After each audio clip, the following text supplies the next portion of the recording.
Oi, gente, tudo bem? No vídeo de hoje eu tô aqui pra falar de um filme que muita gente gosta, é queridinho pra muitos e pra mim também. Tô aqui pra falar de Coraline e o Mundo Secreto. Um filme de 2009, inteiramente de stop motion. E recentemente eu fiz um trabalho pra faculdade, que eu tive que fazer, né?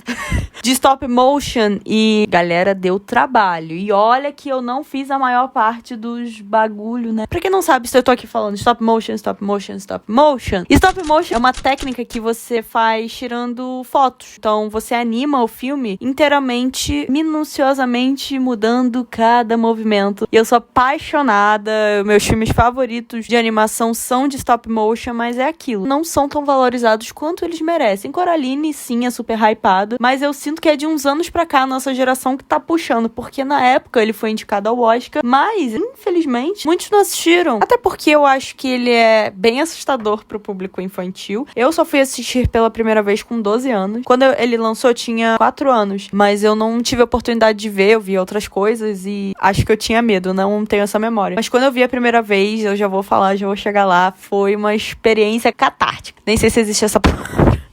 O filme é baseado no livro de mesmo nome, do Neil Gaiman. E muita gente finge que não foi ele que escreveu, mas foi ele que escreveu, galera, por causa das polêmicas recentes. Ele começou a escrever por causa da filha mais velha dele, que gostava de histórias de terror. E ele se inspirou muito no apartamento que ele vivia na Inglaterra, apesar do filme se passar nos Estados Unidos. Temos que valorizar os artistas e os profissionais de stop motion. O filme de Coraline levou quase 2 fucking anos pra ficar pronto. Fora, né, a pré-produção, a pós-produção, a produção.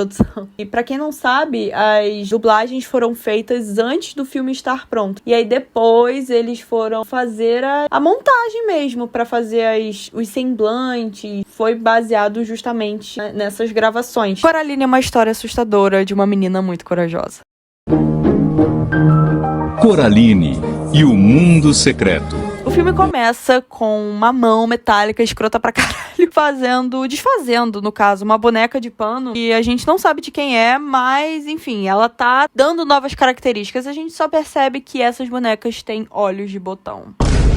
A mão metálica vai fazendo uma boneca igual à protagonista, a Coraline. E aí ela lança pro universo, entendeu? Tal como Lei da Atração, ó, joguei. E aí, corta pra Coraline, os pais se mudando pra esse casarão, que é o Palácio Cor-de-Rosa. E lá moram mais 3 pessoas, as atrizes Pink e Forcible. É até difícil, é como se fosse um trava-língua pra mim, principalmente com a minha dicção. Ex-contorcionista russo ou ucraniano? Eu tô na dúvida agora. O senhor Bobins. E se mudam justamente porque os pais da Coraline conseguiram um novo emprego, eu acho que especificamente o pai dela. Mas a mãe dela ajuda ele a escrever um artigo sobre plantas e eles odeiam jardinagem. E a Coraline, como uma menina curiosa, exploradora, ela vai explorar os arredores da casa dela. E aí ela pega uma vareta, que ela diz que é a varinha dela de rabdomante. E eu pensei que tinha sido um termo inventado pro filme, mas, gente, existe isso de você procurar água, porque ela tava atrás de um poço, com essa ferramenta. Não é comprovado cientificamente, mas funciona. Uma vareta que faz assim, um barulho, e aí ela se assusta, é um gato, ela taca a pedra no gato, alô, taquei o pau no gato, totô, mas o gato totô não morreu, reu. Tá em cima do poço e fala, varinha, me acha esse poço. E aí, um garoto, em cima de uma motocicleta, não é assalto, ele começa a buzinar e azaralhar, e aí, obviamente, a Coraline toma um susto da porra. Ela, se assusta, mas aí percebe que ele é inofensivo. Ele tira a máscara, né? Porra, também ele tava com uma máscara toda... E ela fala, nossa, eu tô procurando o poço, que não sei o quê. E ele, olha, se você pular mais, você vai cair dentro dele, menino. Ele diz que o poço é tão fundo que é possível ver estrelas em plena luz do dia. Então a gente já fica meio, tem que ver isso aí. Ele se apresenta e diz que ele é neto da dona do Palácio Cor-de-Rosa e ele acha estranho, porque a avó geralmente não aluga pra crianças. Ele fica, não deveria estar falando essas coisas. E aí ele se despede, vai embora, fica um clima meio de merda entre eles. Ele fala, olha, mas essa varinha aí de rabdomante que você tá segurando é um sumagre venenoso. A Coraline tem uma puta de uma alergia. Só que os pais dela meio que cagam, né? Ela fala pra mãe, eu quase caí num poço. Mãe, eu poderia ter morrido. Ah, que legal. Bom, aí ela tá conversando com a mãe, tentando desenrolar um assunto, e aí a mãe menciona que esse colega dela, né, esse menino, deixou um pacote. E quando ela abre, ela vê que tem um bilhete, e o Webb tá explicando explicando: oi, eu achei essa boneca no baú da minha avó e eu achei extremamente parecida com você. Primeiro, um sinal de alerta, né? Gente, se uma pessoa me dá uma boneca, parece comigo, eu acabei de me mudar, eu achei no baú da minha avó. Pelo amor de Deus, vovó, caralho, eu vou embora daquele lugar, vou pensar que é feitiçaria, que é voodoo, vou pensar que é alguma coisa. Todo mundo achando normal, é mais uma terça-feira comum, recebi uma boneca igual a mim, normal, de boa. Ela vai perturbar o pai dela. Gente, perturbar não, né? Ela é uma criança entediada. E aí o pai dela inventa assim: olha, filha, vai contar as janelas, quantas coisas azuis tem por aqui, mas não me encha mais a porra do saco. O pai dela parece até eu quando eu tô editando vídeo. E aí ela resolve fazer isso. Quando ela tá na sala contando as janelas, enfim, a boneca dela some. Ela muda de lugar e ela acha normal, né? Tipo, Coralinezinha, onde você se meteu, sua danada? E ela tá atrás de um caixote de mudança. E aí, quando a Coraline arrasta o negócio, pega a boneca,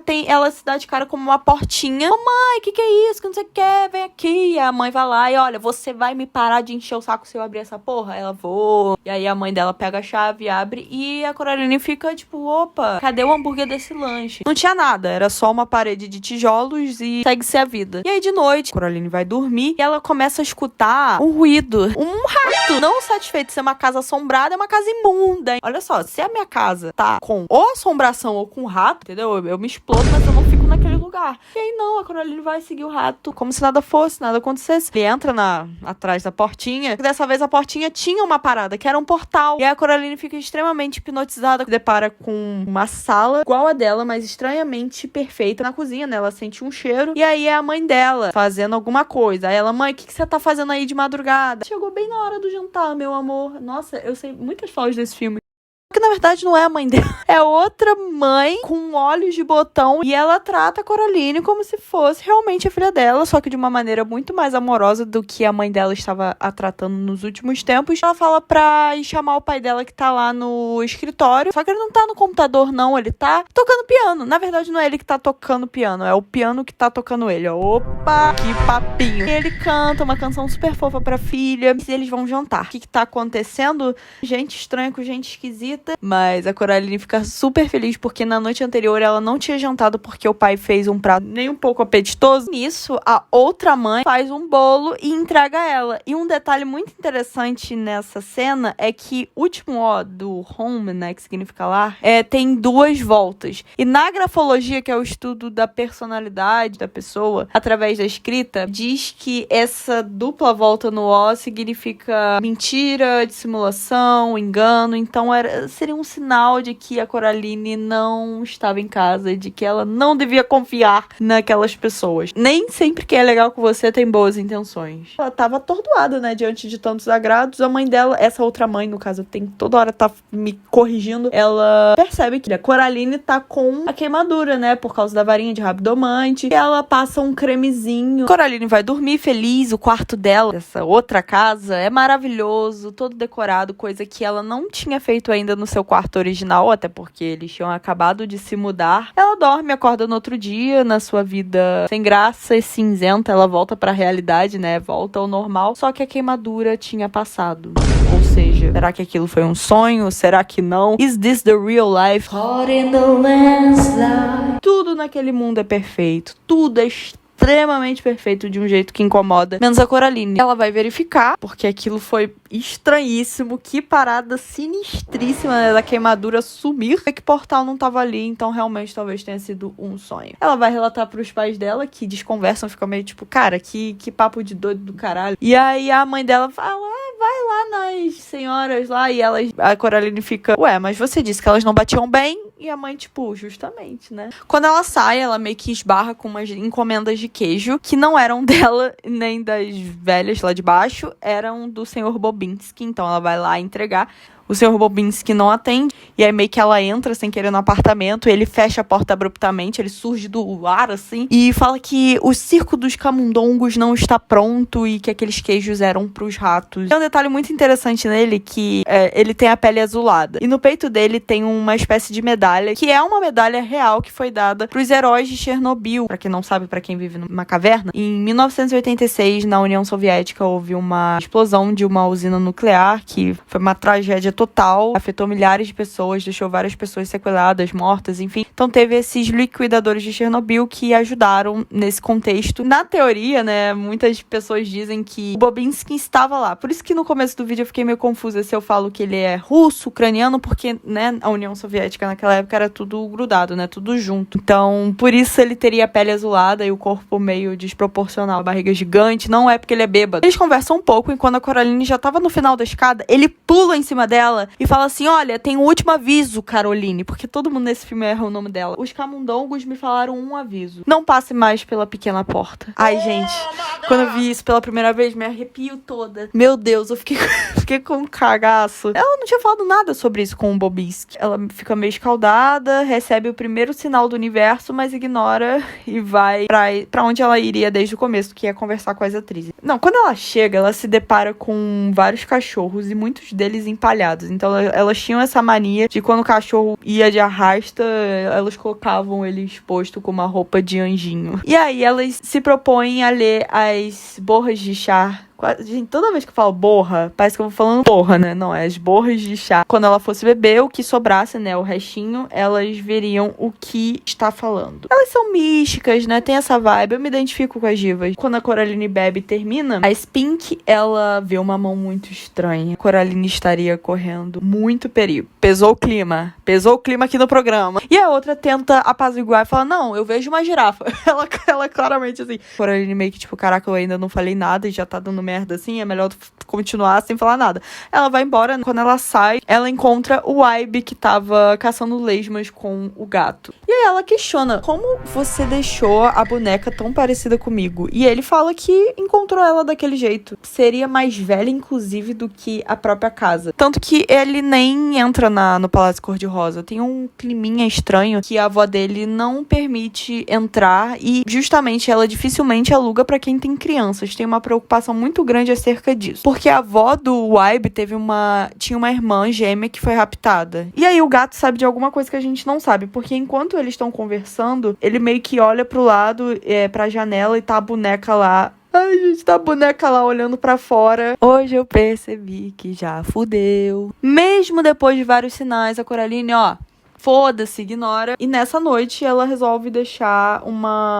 isca pro camundongo aparecer de novo e ter todo aquele cenário acontecendo, dela indo atrás e o portal funcionando. E acontece a mesma coisa, ela vai pro outro mundo e se depara com a mesma cena da mãe cozinhando na cozinha, só que dessa vez seria um jantar de café da manhã. Lá naquele mundo só fica de noite o tempo inteiro. Ela diz para chamar o seu melhor pai no jardim, que ele estaria a esperando com uma surpresa. Quando a Coraline chega lá, ele sobrevoa o ambiente. O jardim visto de cima tinha o seu rosto e o pai diz que a outra mãe disse que ela gostaria, que ela conhece a Coraline na palma da mão dela. Já avisei que vai dar merda aí. No jantar de café da manhã, ela diz que o Sr. Bobinsky estava esperando ela pra ver o circo e que o amigo, o Ibe, estaria esperando também. E a Coraline fica meio, aqui também tem um Ibe. Uma implicância que eles se gostam, no fundo eles se gostam. O Ibe aparece, só que ele não falou uma palavra. E a mãe dele... E a outra mãe explica: não, eu fiz assim, ele não falou uma palavra. E a Coraline gosta. Eles vão na apresentação, os ratinhos, eles formam o nome da Coraline, tudo é sobre a Coraline. A Coraline é a protagonista, gente. Tu tem que ser tudo sobre ela. Ela vai dormir, no dia seguinte ela acorda no mundo real. Ô, vida. Sabe quando você tem um sonho tão bom que você não quer acordar às vezes? Ou você acorda e fica triste, meu Deus. Isso acontece também quando você tem um sonho ruim, você acorda e você fica aliviado. Meu Deus, gente, esses dias eu tinha sonhado que eu tinha acabado com a minha vida. Eu tinha feito uma merda muito grande, ainda bem que eu acordei. E aí ela sai com os pais. O pai, ele vai entregar o artigo pronto. E enquanto isso, ela e a mãe vão comprar os uniformes pra nova escola dela. Ela pede pra mãe comprar umas luvas coloridas e a mãe se recusa, fala: não. Pede pra outra mãe comprar, que eu não vou comprar essa porra, não. E outra, quando elas estão no carro, porque a Coraline foi tentar abrir a porta, eu tinha esquecido desse detalhe, a Coraline foi tentar abrir a porta de manhã pra ver, né, a situação, se o portal tava aberto ou não, só que tava trancada. E a mãe dela explica no carro que tinha trancado porque viu sujeira de rato e não queria que ela ficasse incomodada. E a Coraline meio que, são saltadores, mãe, você não me entende. Entendi. A Coraline e ela chegam em casa e falam, não, vou no mercado, filha, vou deixar você pegar o que você quiser. Vamos comigo. E a Coraline já tava puta dentro das calças e falou, não, você não me deixou pegar as luvas. Diz que não vai demorar e a Coraline diz...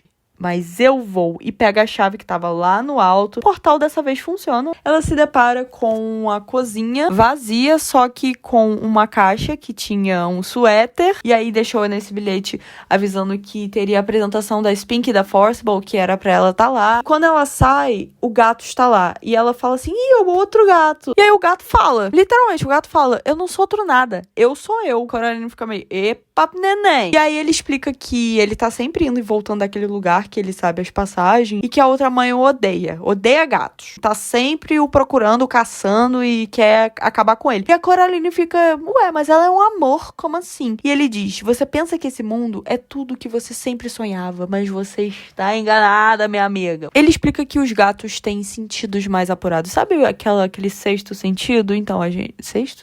Sexto sentido. E aí o gato, ele escuta um barulho, ele sai e a Coraline ignora mais um sinal e vai pro teatro assistir a apresentação da Spink e da Forcible. E a apresentação é maravilhosa, gente. Digna de Broadway. E o teatro tá cheio de cachorros. E aí, saindo, a outra mãe vai buscá-la junto com o outro pai. E aí, chegando em casa, ela faz uma proposta pra Coraline. Ela podia ficar para sempre caso ela fizesse uma coisa: deixá-la costurar botões no lugar dos seus olhos. Baixa uma lucidez na Coraline e ela fica completamente apavorada. A escapatória dela naquele momento é falar que vai dormir, porque nas outras vezes ela dormiu e acordou no mundo real, certo? E como previsível, ela não vai pra lugar nenhum, ela fica na mesma situação. Ela fica na merda, entendeu? Ela fica na mesma. Ela vai até a sala tá trancada, ela vai pro escritório que o pai tá lá tocando, que nem um... O pai fala demais, dizendo que a mãe tá estressada e que logo as coisas vão se acertar e vão melhorar. E essa cena é bizarra e a Coraline sai assustada e vai andando a Deus dará, tipo, pra tentar sair daquela situação. Ela sai da casa e vai andando. E aí o gato vai acompanhando e pergunta pra ela, aonde você vai, menina? Ela explica que vai tentar ir pra longe. Só que eles começam a andar e o mundo começa a ficar todo branco. E o gato explica que a outra mãe só fez aquilo que achou que agradaria a Coraline. Coraline se pergunta que caralhos aquela porra daquela mulher quer com ela. O gato diz que talvez ela só quisesse algo para amar, algo que não fosse ela mesma, ou talvez algo pra ela lanchar, né, papar, comer. Eles andam e voltam pro mesmo lugar. Eles deram a volta ao mundo. E aí o mundo a gente percebe que é minúsculo, só tem realmente a casa e aquele jardim da frente. Quando eles chegam na frente da casa, o gato escuta um barulho e é um rato. Coraline fica, não bate. O rato se transforma em outra coisa. É um aviso, hein? Se liga, fica ligada, hein? Se liga, hein? Se liga, hein? Se liga, vai pra porra. Ela consegue abrir a porta da sala, porque ela pega uma bengala e aí ela arromba. E aí a outra mãe tá lá, toda sonsa. A sala tá diferente, completamente diferente. Tá parecendo até uma toca de um inseto, parecendo o quarto do Gregor Samsa. Ela discute com a mãe, gente. Ela quer ir embora, quer ir embora, e a mãe não tá deixando ela ir embora. Ai, gente, essa cena, eu lembro da sensação que eu tive quando assisti a primeira vez. Eu fiquei completamente cagada. Eu me caguei, meus senhores. Eu fiquei tipo, cara, eu não acredito. Que ela se transforma em outra mulher, só que o jeito que a câmera fica e filma de baixo pra cima, ela crescendo e se tornando uma pessoa extremamente alta, bizarra, tipo o Slenderman. E ela pega a Coraline pelo nariz e taca ela atrás de um espelho, né, que seria um quarto, e tranca ela lá no ambiente úmido, escuro, vazio. E aí ela diz que só deixaria a Coraline sair quando ela aprendesse a ser uma boa filha. E aí ela tá lá sozinha, e aí no canto do quarto tem uma cama onde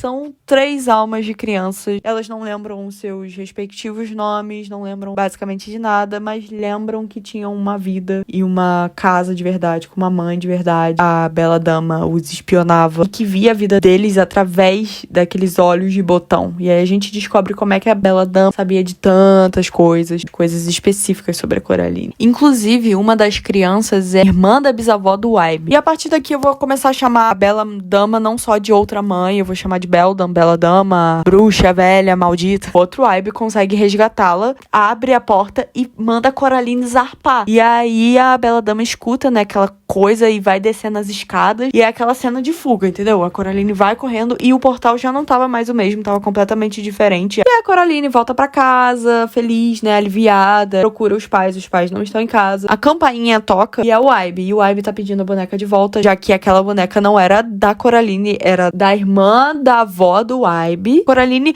fala, não quero mais essa porra dessa boneca. Ela procura de todo jeito, não acha. E a Coraline explica a história de uma maneira super maluca. O Abe não acredita, chama ela de doida. E ele sai correndo, apavorado. Tudo começou por causa da porra do Abe, né? E eu acredito que a Bela Dama, aqui abrindo um parêntese, ela é uma entidade, enfim, depois eu vou falar isso no final, mas que ela tem uma influência naquele mundo indiretamente. Manipular, de certa maneira, a energia do local. Ela procura os pais, ela tá atordoada, meio angustiada, porque os pais dela não estão em casa, não chegam. Inclusive, o carro deles está lá, mas eles não estão. Ela vai na casa da Spink e da Forcible, e como elas são cheias dos Paranauês, elas pegam os marshmallows que elas têm. Spink tritura tudo, sai um talismã e ela fala, isso aqui é bom para coisas ruins. E a outra vira e contradiz, essa é a dinâmica delas. Não, isso é bom para achar coisas perdidas. A outra, não, coisas ruins, perdidas. E fica nesse ping-pong. Coraline volta pra casa, já era de noite, os pais até agora não haviam chegado. E ela vai dormir no quarto deles e fica aquela sensação ruim, gente. Eu acho que essa é a pior parte do filme. Primeira vez que a gente vê a Coraline de fato chorando, ela tá preocupada, mas ela pega no sono e quando acorda o gato tá lá. Ela pergunta, você sabe onde os meus pais estão? E o gato faz assim, porque naquele mundo ele não fala. E aí ele pega a boneca. Só que a boneca dessa vez tá com a cara dos pais. Gente, que coisa horrorosa, sensação horrível. E ela percebe que vai ter que ir atrás dele. A Coraline pega um monte de coisa, de ferramentas que ela vai precisar. Inclusive aquele talismã. E eles estão passando já pelo portal. Você sabe que você tá caindo numa armadilha que ela criou pra você. Ué,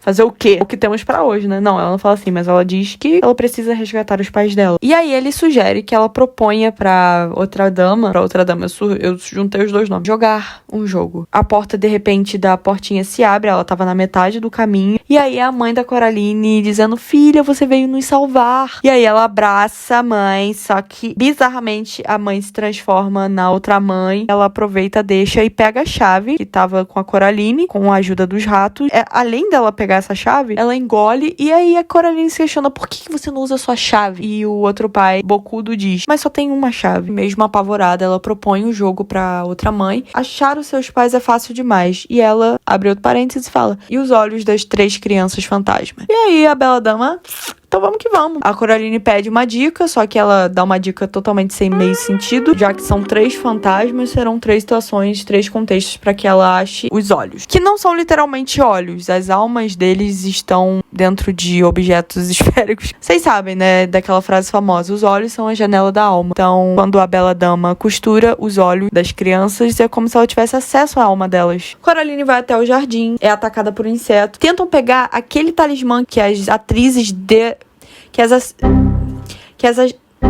puta merda! Que as atrizes deram pra ela. E ela acha aquilo estranho e bota no olho pra ver o que tava se passando. E o mundo ficou todo cinza, mas o olho da primeira criança tava brilhante. Supõe que deve ser aquilo. O outro pai começa a atacá-la e ele meio que não quer fazer isso. E no final ela consegue se desvencilhar e ele dá o olho e ela consegue o primeiro. Depois ela vai até o teatro. Os cachorros se transformaram em morcego. E no meio do palco tá como se fosse uma embalagem, uma bala, em que as outras atrizes, né, estão lá. A Coraline olha, vê que tá lá o olho, ela vai ter que enfiar a mão naquele negócio. Quando ela enfia, as atrizes começam a atacá-la. E aí ela usa a lanterna pra atrair os cachorros voadores, morcegos, e as atrizes são atacadas e a Coraline consegue pegar o outro olho. O terceiro e último, tá no Bobinski, ela sobe, vai lá, ele começa a falar abobrinha na cabeça dela, dizendo que era melhor ela estar naquele mundo. Ela olha pra ele e percebe que o olho tá no chapéu. E aí ela, retrucando nessas farpinhas que ele tá dizendo pra ela diz, você é uma cópia fajuta do Sr. B. E ele diz, nem isso, eu sou mágico. Uma voz retorcida, contorcida. Sai um rato, vários ratos, né? Eles se desfazem em ratos, não é mais o Sr. Bobinski, nunca foi o Sr. Bobinski. E aí eles correm com o negócio, a Coraline, tipo, nessa fuga, eles fazem um negócio pra ela tropeçar, ela cai e o negócio despenca, ela quase morre, né? Despenca lá de cima. Eu esqueci de um detalhe. A outra dama, ela tá com um tempinho contado, né? Aquele outro mundo já tava se desfazendo. Também ela é uma escrota, né? Ela jamais ia deixar tanto tempo pra Coraline procurar os 3 olhos. E aí na lua, quando a Coraline olhou, tava se formando um botão. Se tivesse cobrido completamente a lua, o tempo dela estaria acabado. E aí quando ela vai olhar, ela percebe que o tempo tava acabando e ela pensou, cara, fudeu, acabou, eu fracassei. Só que o outro gato, ele vem pra salvar o mundo, pega o rato pra ela. Eles concluem essa primeira etapa do desafio. desafio e o mundo está se desfazendo. E aí, quando a Coraline vai entrar, agora falta eu encontrar os meus pais. Bela Dama, Beldan, se faz em sua verdadeira forma. Ela está em sua essência, quem ela verdadeiramente é. Gente, ela tá toda remendada, como se fosse uma metade mulher, metade aranha. Outra dama falou, realmente, mas você não tem mais o seu talismã. Ela pega e taca na fogueira, porque os ratos, eles pegaram durante a queda. E aí um dos olhos brilha e fala, olha, toda hora eles dão diquinhas pra ela, muito fofo. Ela não vai deixar você ir de qualquer maneira. A Coraline, sabendo, né, que só tinha uma chave e que a Bela Dama tinha engolido ela fala que os pais estão atrás daquela porta. E aí, obviamente, a outra mãe tem que cuspir a chave. E aí o gato mostra que eles estão dentro de um globo que eles gostam muito, né? O globo favorito da mãe da Coraline é aquele. A Coraline acha os pais. E aí, quando a outra mãe abre, mostra que eles não estão lá. Você vai ter que ficar aqui comigo para sempre. E a Coraline, como um ato, a última esperança, o que recorreu a ela foi tacar um gato na cara da Beldan. E o gato começa a arranhar ela e tira os olhos de botão, ela fica cega. E a Bela Dama, revoltada, ela desfaz aquele mundo e faz uma teia. A Coraline cai e se taca em cima dela. Gente, que cena bizarra, puta que pariu. E nisso, a Coraline, ela entra na portinha, a outra mãe, ela quase alcança, só que com a ajuda das mães dos fantasmas, ela consegue fechar a porta, sai correndo, chega no mundo original, no caso, e tá tudo certo, os pais estão de volta. Os pais não sabem o que aconteceu, por isso que eu digo que a prisão da Bela Dama foi mental. Eles estão muito mais amorosos com ela, que a mãe compra as luvas que ela tanto pediu e queria. E aí o gato aparece na janela, ele tá puto da vida, com razão, mas, gente, meio que... Né, o que ela faria? Ela explica, né? Poxa, desculpa, foi o que me ocorreu, foi o que eu pude fazer. Mas aí eles vão dormir pra libertar os fantasmas. E aí a Coraline tem um sonho bem Van Gogh das ideias. E eles agradecem e dizem que tudo está certo para eles. A Coraline ainda estava correndo perigo, porque a Bela Dama ia achar aquela chave, ela ia pegar a Coraline se ela não se livrasse daquilo. E ela tinha que agora resolver esse BO. E a Coraline acorda assustada desse sonho / pesadelo. Eu diria que é um pesadelo. Ela resolve se livrar daquela chave jogando no poço. Quando a Coraline tá chegando perto do poço, é o olho que tudo vê, a mão, entendeu? A mão viu que a Coraline ia atacar o negócio no poço e aí vai correndo, pega ela pelo pescoço e vai arrastando com uma força descomunal, até que surge outro super-herói, o Waibe, finalmente aparece, faz alguma coisa, ajuda a Coraline nesse sentido. O negócio tudo no poço e a Bela Dama vai de arrasta, provavelmente. A Coraline agradece e o Waibe diz que conversou com a avó e que a história da Coraline fazia muito sentido e que aconteceu mesmo com a irmã, né, da avó do Waibe. Eu tenho uma percepção que talvez as duas tenham sido atraídas, né, porque uma é bom, dois é demais, então... Nossa, que... Na minha percepção, a outra mãe atraiu as duas, só que só uma delas comprou a ideia e acaba o filme com o gato passando por uma passagem secreta. E abre margem pra muitas teorias. A Bela Dama, a Beldan, né, é inspirada numa lenda nórdica ou europeia, eu não sei, gente, que diz que é uma bruxa criada por Deus pra proteger a floresta dos seres humanos. Ela tem o poder de criar ilusões e atrair as pessoas para ela, como uma sereia que canta e atrai os pescadores. Só que é uma sereia muito feia, horrorosa. Então não se sabe ao certo a origem dos poderes da Beldan. De qualquer maneira, eu sou apaixonada por esse filme, eu gosto muito. Além do mais, os personagens são cativantes, têm personalidades extremamente específicas e excêntricas. E soma com o fato da Coraline ser uma protagonista foda, forte, corajosa, destemida. Pra mim, esse filme é perfeito. É Absolute Cinema. Sou clubista mesmo, estou sendo clubista, porque eu não sou crítica de cinema. Mas é isso, galera. Espero que vocês tenham gostado desse vídeo. Se vocês gostaram, deixem um like, se inscrevam aqui no canal. Vou falar muito mais sobre cinema por aqui. Deixem sugestões de filmes. E é isso. Um beijo, um queijo e até o próximo vídeo. Tchau. Coragem é fazer com medo mesmo.